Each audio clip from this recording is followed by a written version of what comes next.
What up, everybody? It's your boy Al. Happy Thursday. Got the day off today. Enjoying it, getting some classwork done as I wrap up my semester. Moving closer to my degree, Master's of Divinity, Houston Graduate School of Theology. So it's been a good semester, rough semester, busy work. When I mean rough, but thank God for allowing me to make it through. I want to real quick talk about something. I've been hearing a lot of people, and I've been seeing a lot of stories about the violence in the Black community.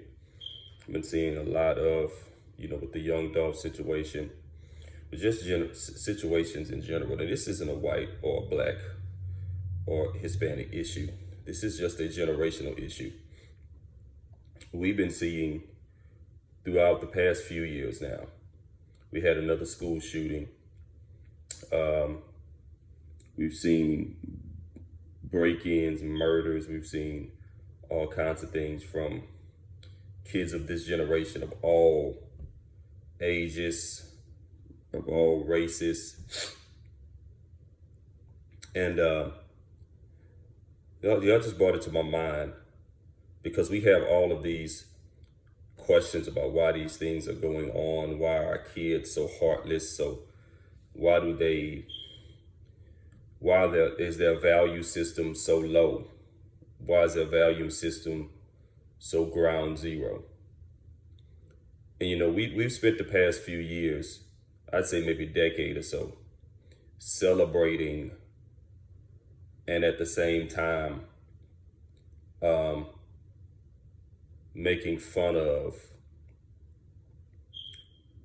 the church or religion as we raise these generations of children who are now breaking free from grandma's religion, breaking free from old slave Christianity, breaking free from old religion, Christianity. We raised a generation or two of children who, while some of us as Generation X is born and raised, grew up in the church, had to come to everything, Bible study, choir rehearsal, ushers, junior ushers. I was a member of the choir, I was a member of the junior ushers, I was a drummer in my church. And we've raised a generation or two of people who have literally celebrated coming out of that, right? Have celebrated not having to do that, particularly because they weren't raised to do that.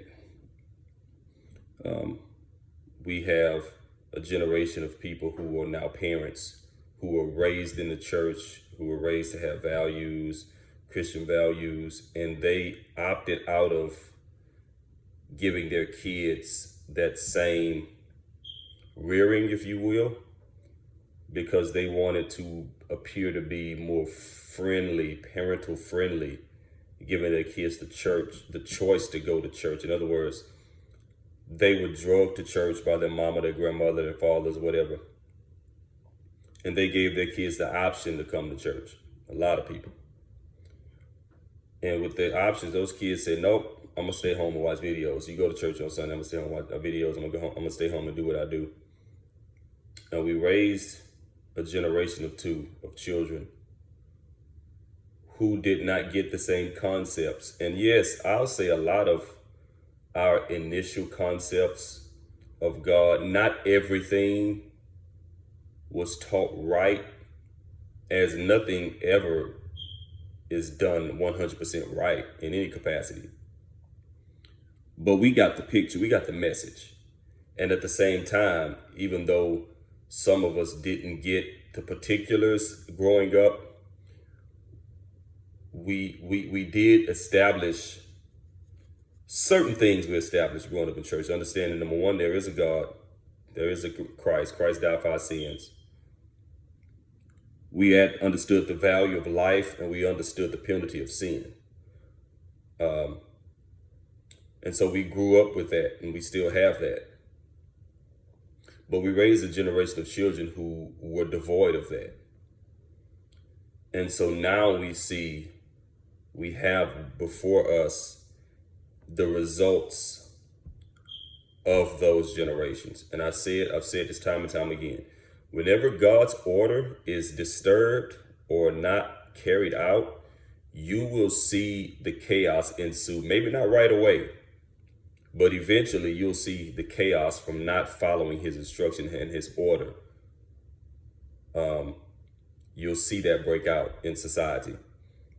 And what we see now with mass school shootings, violence from teenagers of all ages, of all races,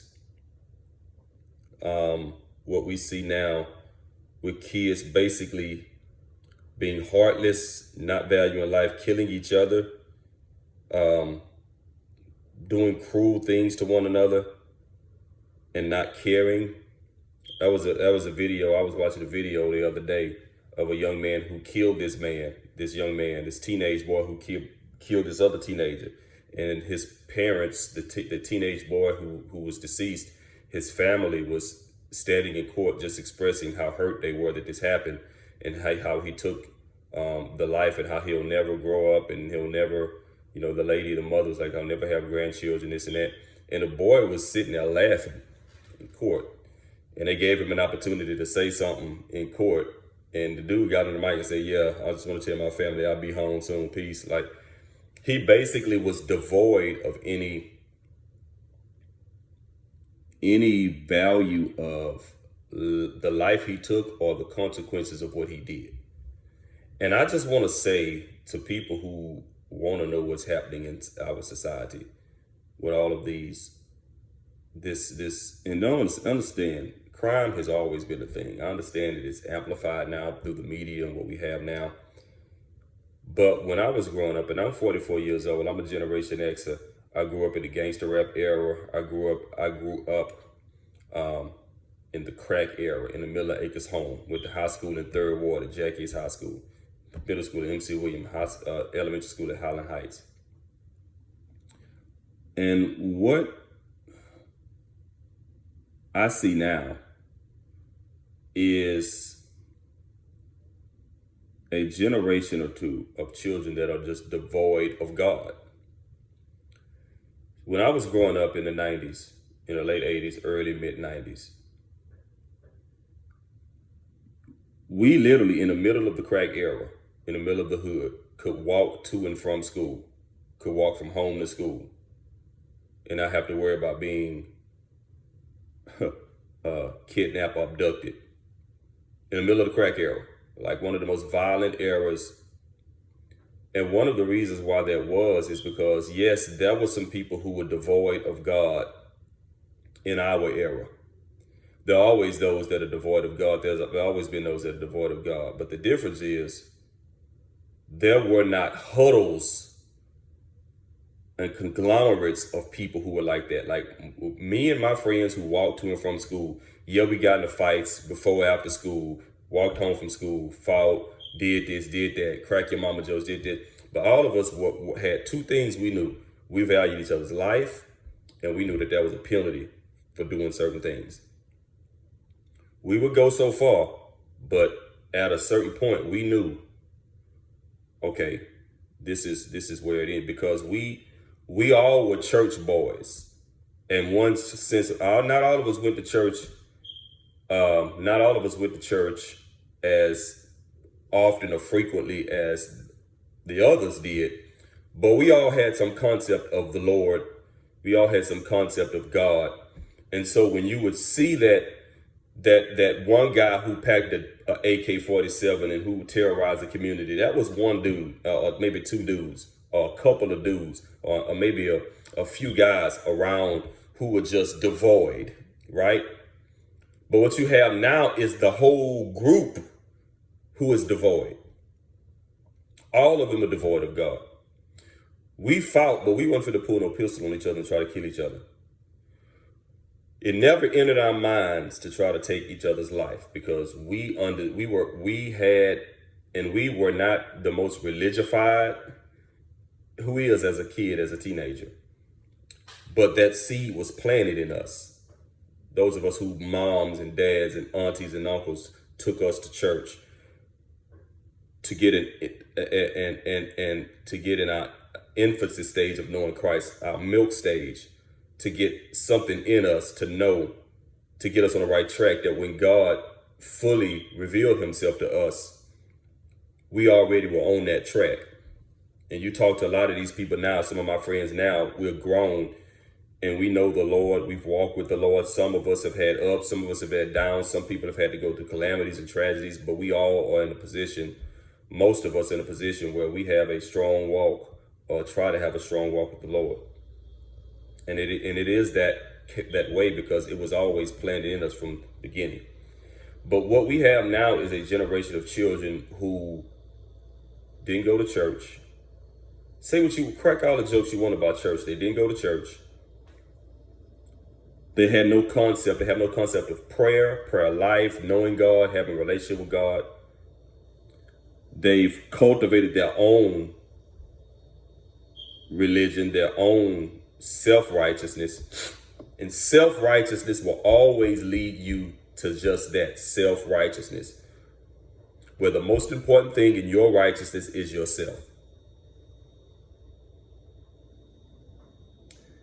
And what we have now is a godless generation who will do any and everything. And I just want to ask all the people, who are wondering why we have this generation that will break into a home and kill an old woman, rape an old woman. We have a generation of kids who will pull up on you and shoot you because you passed them in traffic. We have generations of children who will open fire in schools and kill numerous people.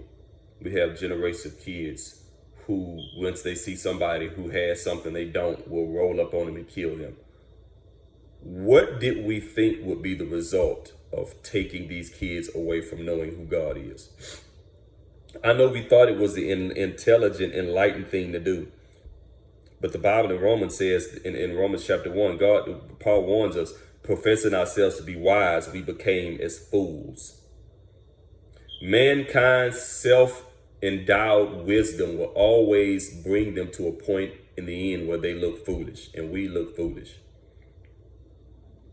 And one of the reasons why I'm not riding with Black Lives Matter and none of this foolishness is because in my book, and I already seen the bylaws of Black Lives Matter, in my book, it's a way of trying to straighten out something God can straighten out without God. You're not going to march your way into equality. You're not going to march your way and protest your way and blackfish your way and kneel your way into God allowing the oppressor to get his foot off your neck. You're going to have to come to him. You're not going to do that through any other channel but coming back to God. He said, if my people call my name will humble themselves, turn from their wicked ways, seek my face and pray, then will I hear from heaven and forgive the sin and heal their land. You will not be able to. We've got to a point where we've eliminated God. We've have all these issues, and so we want to find our way around him to the solution. There's no solution but getting back to God. We've I want to say, anybody who's raising a child now, woe be unto you who raised in the fear and admonition of the Lord, who allow your children to have the option not to. We see anytime I see a parent in court passing out because their baby had been sentenced to 50 years, woe be unto you. Crying, hollering, screaming because your baby had been shot in a drug, in a gang war, woe be unto you. And we have people, and yes, there are casualties in this, as that's what happens. When God's permissive will is allowed, there are casualties, the good and the bad. But we have this generation of children, of young people now. They're not children anymore. They're late teens, early 20s, mid 20s. They're children who are devoid of an education of who God is, and they're running rapid all through this country. Black, white, Hispanic, whatever. They don't know God. They don't want to know God. They have no concept of God. They go to a funeral. They don't even know what to do. You don't even know not to have your hat on as a man in church. You don't know not to just stand up and just say whatever you want to say. And I've performed, had the unfortunate privilege of, performing homegoing services And some of the things I see when I'm in a service are what people don't know what not to do, what people don't know not to do because they've never stepped foot in the church. They've never stepped foot in the church. They don't. Black people who grow up in the hood, whose parents were the church their whole life, never step foot in the church and don't know what to do. Don't know how to act. They have no concept. And for all the people who say you don't need church to get close to God, miss me with that. Because what the church brings, it brings what Christ was all about, and that's community. It gives us an opportunity to come together. This life is too hard for us to try to do this without a community.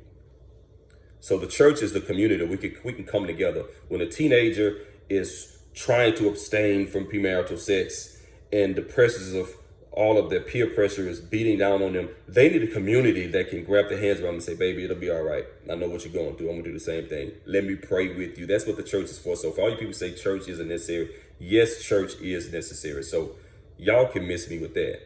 Y'all already lost it. All you church ain't necessary people, but you want the church ain't necessary, but you can't walk down your own street without fear of somebody rolling up on you. Some kid who was raised down the street from you, whose mom and daddy went to church and know Jesus, but the child don't. They're devoid of God. And we have all this stuff going on in our society. All these things going on in our society. We have all these issues with our children, young people, mass shootings, gang violence, all of this stuff. Kids just shooting up each other, shooting up at parties. It's too easy for a child to have a gun, pull it out, shoot, and no consequence, no care of the life they just took or affected. That's godly. That's godlessness. That is godlessness.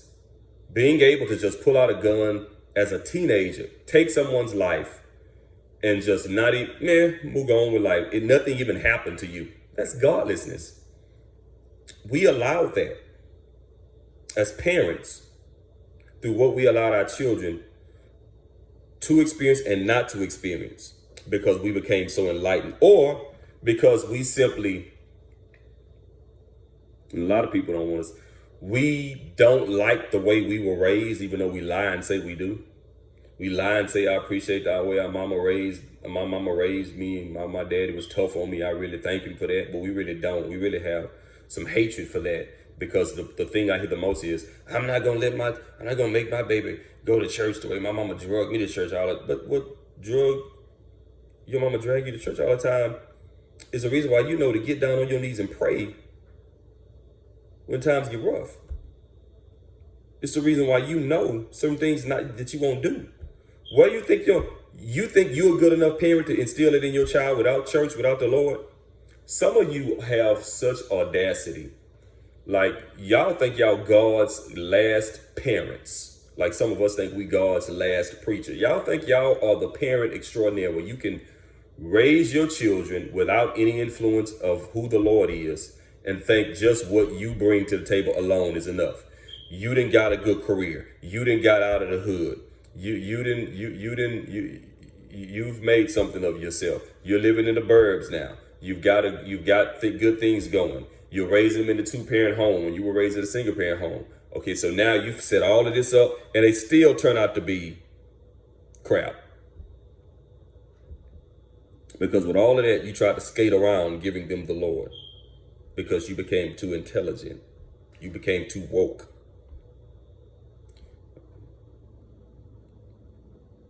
And a lot of these kids who do some of these heinous stuff are not from single parent, broken down homes. They're from homes where people are making it, but they're trying to make it without the Lord, and that's the problem. We are not going to skate around. And I'm just going to address black people for a second because I'm black and I see it in my community. We're not going to skate around. We're not going to be a people who prayed and prayed and prayed and prayed and prayed and talked to God and walked with God to bring us to a point. Get to that point and then tell God, okay, we got it from here. No, sir. No, ma'am. No, that is not the way. Once you call on God to deliver you from this situation, and He does that, read your Bibles, you are in a covenant with Him. Read your Bible. You may not have Abraham to tell you that, or Moses to tell you that, but baby, you're in a covenant. We as His people are in a covenant with Him. And we thought, like the Israelites, oh, our streets are paved, our wells are wet, our harvests are plentiful, our treasury is filled. Okay, God, it's been nice. We'll take it from here. God said, oh, really? Let me show you something. Chaldeans, Babylonians, Persians. Holler for a second. Because people over here ain't acting right. Romans. That's a folk over here ain't acting right. You think God don't still operate that way? Because we have Christ, you are crazy. We still are in a covenant with Him. We're still in a covenant with God as black people. So for all of y'all who thought y'all was gonna go to church your whole life, pray to make it, then drop God off. Yeah, no. That's that. I'm gonna say that I'm gonna leave it there. But my people, black people. But it's as a whole. I've seen people celebrate the fact that our society today in the United States of America has, among our young people, as they come into power now, our atheist population is growing. More people are identifying as atheist or agnostic or non-believers more than ever before. And we, through the media, try to steer that as enlightenment. As it becomes harder for people to just sleep at night without thinking, wondering if they're gonna get robbed, or if their house is gonna get plowed into by a stolen F-250, if they're gonna get killed in the middle of the night by somebody driving down the street drunk 80 miles an hour in a stolen truck, if they're gonna get plowed into by some drunk leaving a bar at 4 in the morning, as they only way to work at 6, get plowed into and killed, or worried about if they pass somebody in traffic too expediently, if that person gonna take it some kind of way and pull up on them and pump bullets into the side of their vehicle that has children in it. But we celebrate not having God in our, and let me say this. I totally, as a man of God, as a student of the Word, as a student of biblical history, the history of the Christian church, I totally get and understand the ways Christianity has been used to pillage, plunder, oppress, mislead, steal. I totally understand the way people have had doctrine that has just been so ignorant. I'll never forget, I worked with a friend of mine. He struggled with belief in God. His wife, who passed away, she's gone home. I hope she had the opportunity to make a peace with God before she passed. But he struggled with God, the concept of God, and all of that in Christianity. His wife did too. And explained to me one of the infancy of her issues with God. And here's what this woman experienced as a child. Her whole life, she's handicapped, and she had to walk she had to use either wheelchair. She was on braces her whole life. Her legs were not developed. Her feet didn't develop. Her legs didn't develop. She was on braces her whole life. And as a child, she was on braces. And some sick church she went to as a child would tell this child,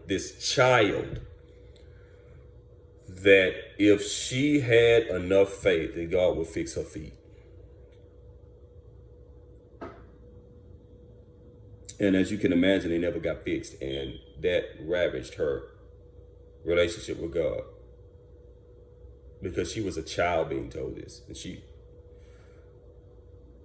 that kind of stuff, like that kind of stuff would make, like, I would love to confront the preacher who spread that doctrine. Like, that's horrible. And so, trust me, I understand that the church has done some things that have just left people in pain. But you know what? So has the school system. So has a job. You haven't quit that. So has the clubs. People still go back. And I'm not trying to write off your pain or write off your experiences, write off your struggle. But, and you wouldn't stop wearing shoes altogether if you wore one pair that didn't fit. You just take those off and find a pair that fit you well. And that's what I'm inviting people to do with the Lord and church. We've already lost a couple of generations. We have. And the remnants of the evidence of that is what we're seeing running around. So don't let us lose another generation or two.